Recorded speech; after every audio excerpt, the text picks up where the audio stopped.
Can you guys hear me okay? Yeah, it sounds like it's working. So I have good news and bad news. The good news is this is not a sales pitch, I promise you, not at all. The bad news is it is going to be very controversial. So some of you may not be too happy with me at the end of this conversation. I'm okay with that because the goal is to spark a conversation and really to spark a revolution in this industry that is desperately needed. And even listening to the conversation today makes me realize it even more, how desperate we need this revolution. So the conversation today is about the double standard between the way that we treat media and the way that we treat data in this industry. I'm just going to start off with some really quick background. We are Emodo, that's that logo over there. Emodo is a subsidiary of Ericsson. Ericsson is a $26 billion telecommunications company that builds the cell towers and the networks and oftentimes runs the networks for carriers. So every major carrier in the US is a major client of Ericsson. 80% of data and texting and calling in the US runs through Ericsson equipment. We are owned by Ericsson. Our job as Emodo is to leverage the data that runs through carrier pipes, particularly by enabling marketing companies to benefit from carrier data. And so within Emodo, my focus as the Emodo Institute is to provide thought leadership, which really is awesome because I get to just be honest about stuff. And the focus is really on areas where carrier data can help. So there are two major areas we focus on these days. One is 5G. Some of you have actually been at my 5G presentations. I hope that they've been useful. And the other one is about data quality. And that's what today is about. The main theme is media versus data. I think of it as the where versus the how of media. And we in this industry are obsessed with the where. We worry about where our ads are running, white lists and black lists. We worry about brand safety. What content is my ad running next to? We worry about viewability. Is my ad running above the fold or below the fold? Are people seeing it? We worry about fraud. Is it running on a real device or a fake device? We are not paying anywhere near enough attention to the how ads run. How are we deciding what ads to run and what ads not to run and where to run them and not? And the answer is data. Like, we're making decisions based on data. Sometimes it's machines making data or decisions based on data. Sometimes it's people making decisions based on data. But it runs the gamut. It's everything from a segment designation. This device ID, it's in a segment or it's not in a segment. That's data that's causing us to make a decision. It's bid request metadata. It's triggering a bid based on metadata in a bid request. That might be a machine doing that, but that's all based on the data in that bid request. And then lastly, attribution. An attribution report is data that oftentimes a human being is looking at and making a decision based on the data in that attribution report. And what this is all about is basically, how do we know that that data is true? Like, we're very skeptical about the media we buy. Like, how do I know that it's viewable? How do I know it's running where I want to run, et cetera? Do we ask the same level of questioning about the data side? I think the reason why this problem came to be, one reason, is because when we had this revolution in the industry around transparency, maybe 5-7 years ago, a lot of media ran in a managed service context, which meant that most of the money we were spending was on media. So that's where the focus was. But these days, so much more money is spent self-service. And a self-service capacity, when I look around and I look for media industry norms on CPMs, it's pretty much equal in terms of how much we're spending on the actual inventory versus how much we're spending on the data to add on to that inventory. And so my view is our perspective should be about equal in terms of how much we expect to know what we're getting from the data versus the media. And it pays major benefits. So this is a view of integral ad science norms from 2015 to 2018. This is looking at brand safety and viewability. And the high-level takeaway is every metric, and it includes fraud, which is not on this slide, have improved dramatically across the industry. This is not me saying this is integral ad science saying this, over the last 3 to 5 years. Brand safety has improved by more than half viewability is improved almost in half, and fraud is improved half or more as well. And when one of these benchmark studies came out from Integral Ad Science, they did an article, there was an interview with Integral Ad Science, and one of the questions was, why has there been so much improvement? And the answer was, because people started caring about it. And so the goal of this presentation is to try to implore the folks in this room to start caring about making sure that you're getting what you paid for with data, just as much as you focus on making sure you get what you paid for with inventory.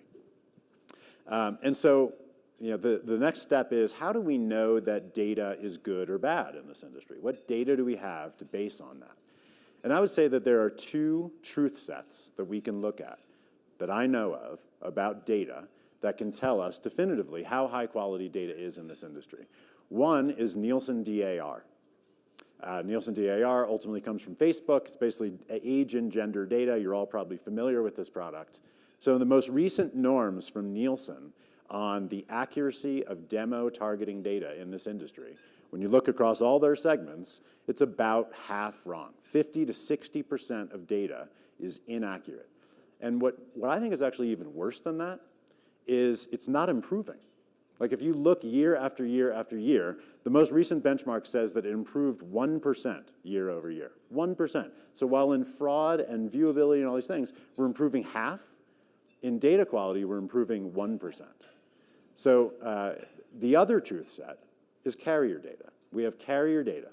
As Emodo, we have a unique opportunity to look at data from cell towers which know exactly for sure that a user is in the realm of that cell tower. If I know that a device was on a cell tower at a given time, by definition, for sure, that device was around the radius of that cell tower. And so it's a truth set that we can use to know the quality of data. And so over the course of the last year and a half, we've run over 100 studies of every kind of data set we can get our hands on about the quality of location data in this context while using a carrier data truth set to determine whether it's right or not. So I'm going to take you through some case studies of what we've found from over 100 studies. And what I mean by this is, you know, you get a lat long, right? It's got 6 decimal places. It looks great, right?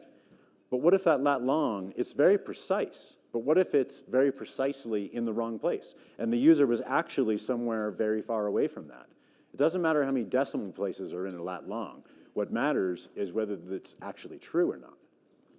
And so when we do that, we match deterministically by ad ID from all kinds of different location data sets, and I'll get to those in a moment, to carrier data. What do we find?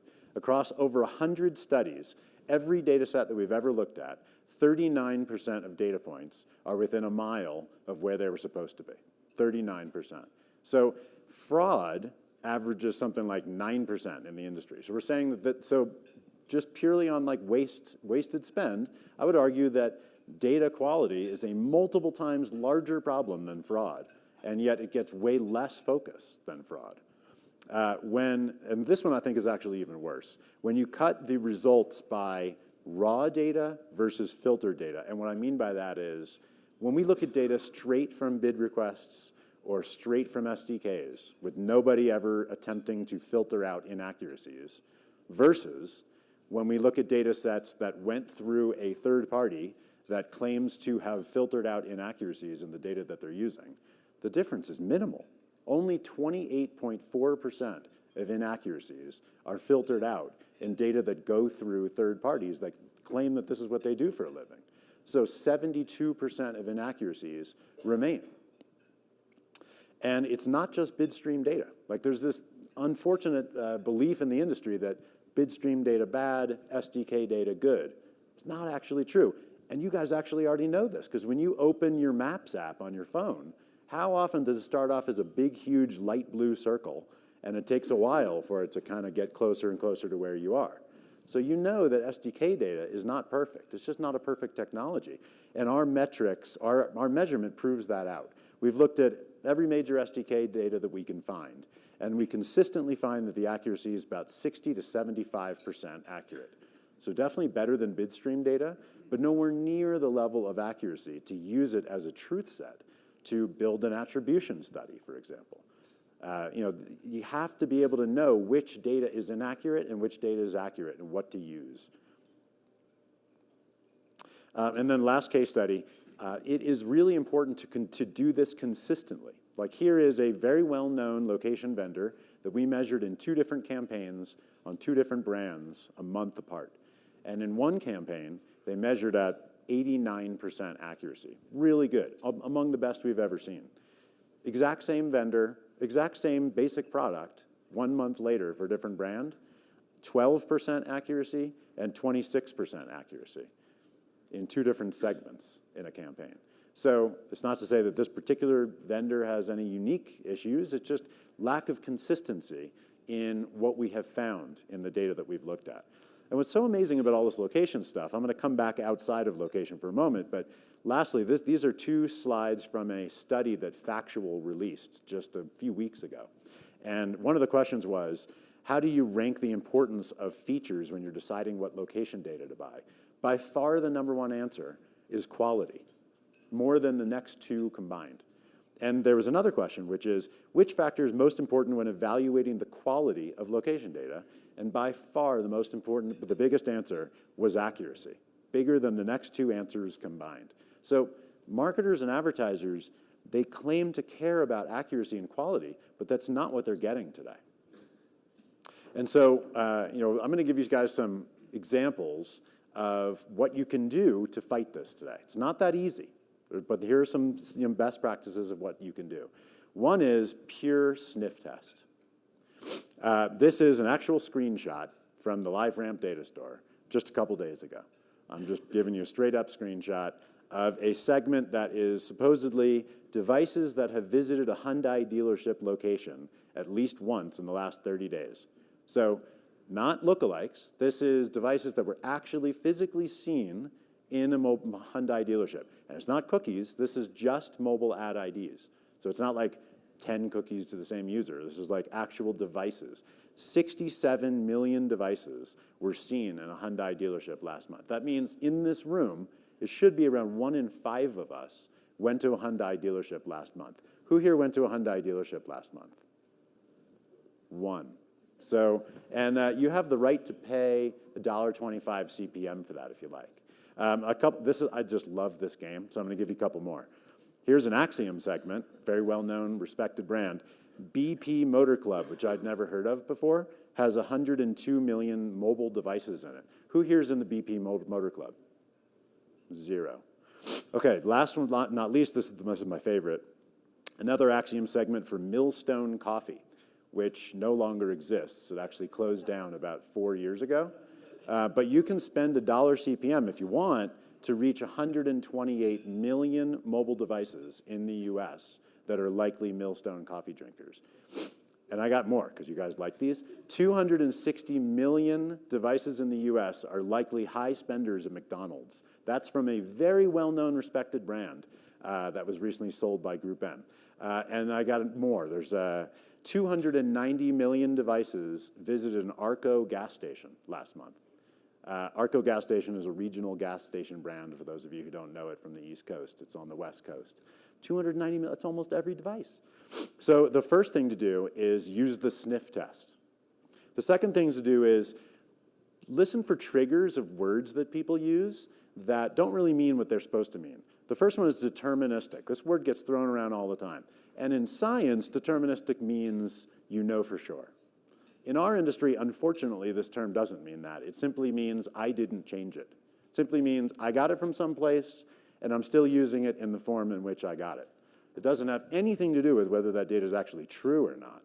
The same thing actually can be said for first-party data, too. Just because it's first-party doesn't make it accurate. It all comes down to where it came from. Next one, transparency. In media, transparency means prove what percentage of my impressions were not fraudulent, viewable, et cetera, et cetera.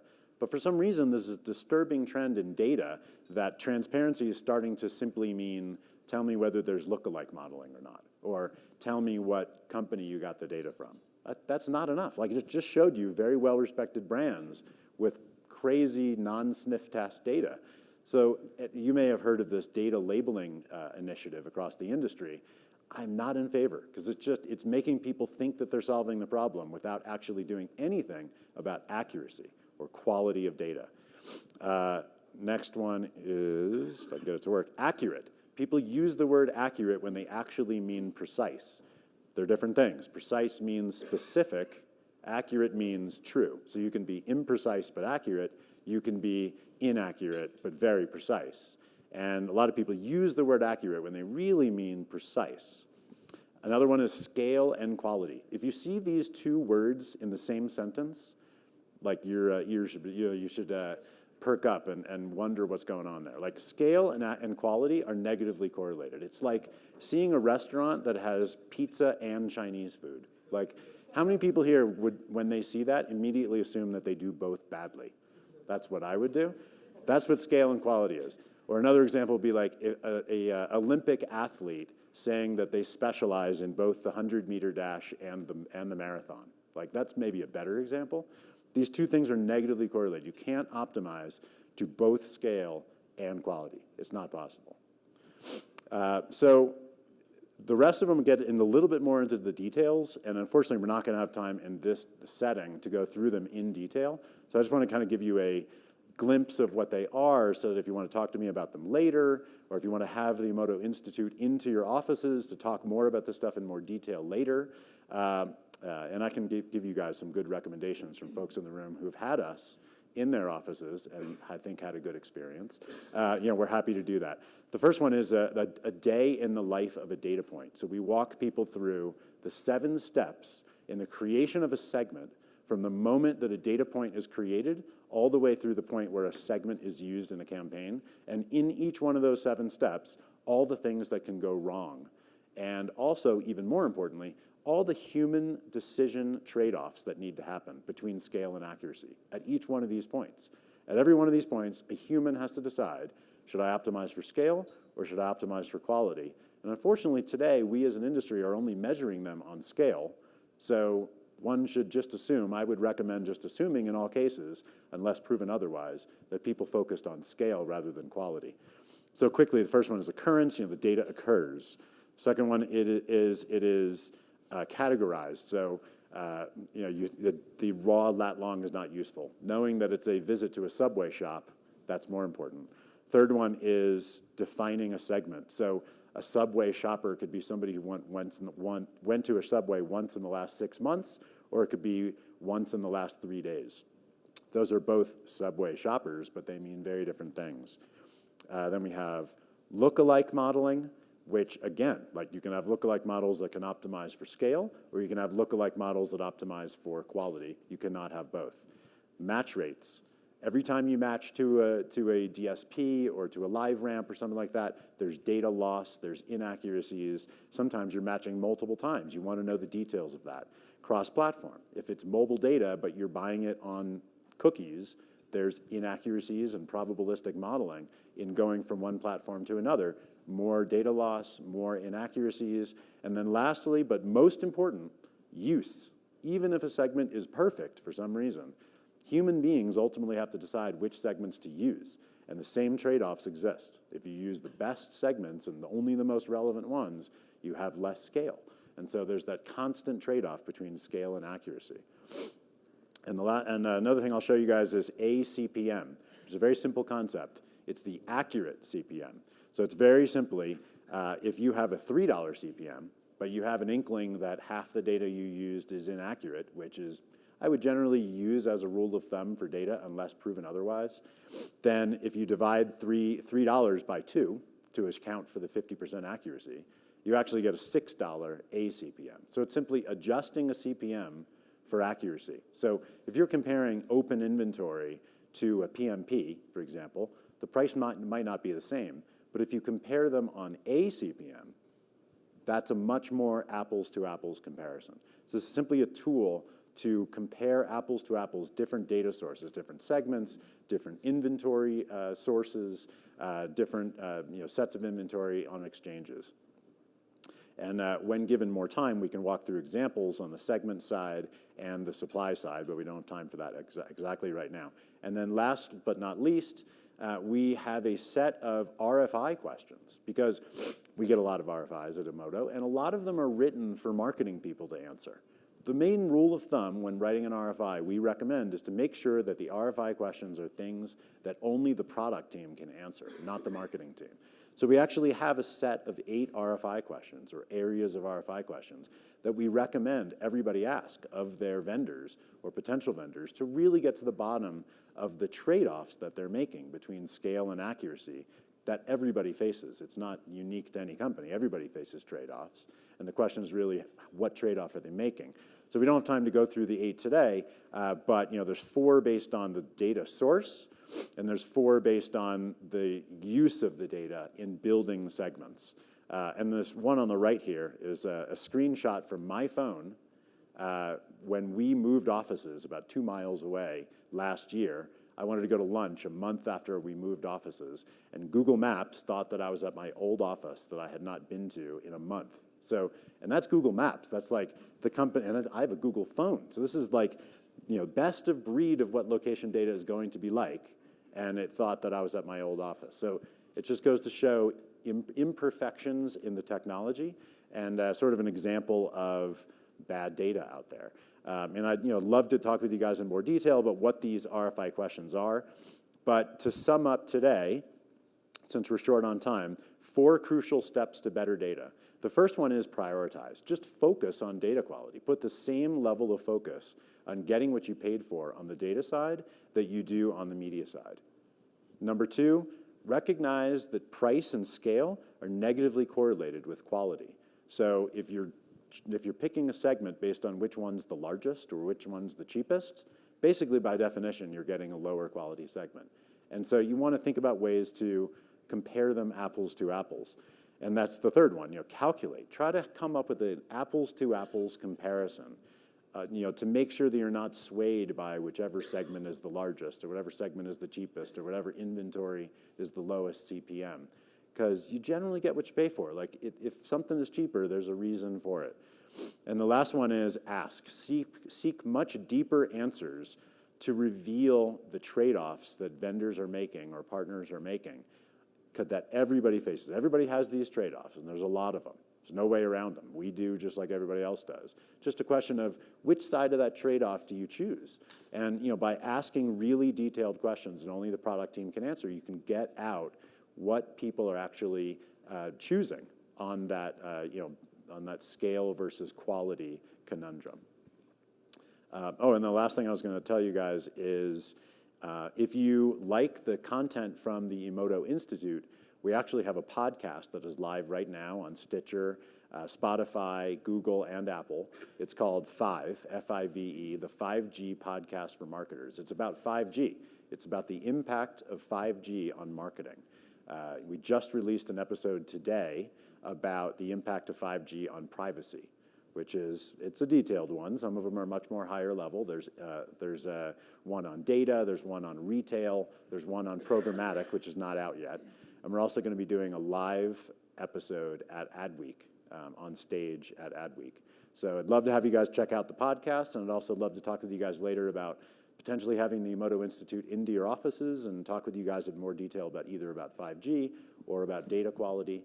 I look forward to more substantive conversations with you guys. Thank you.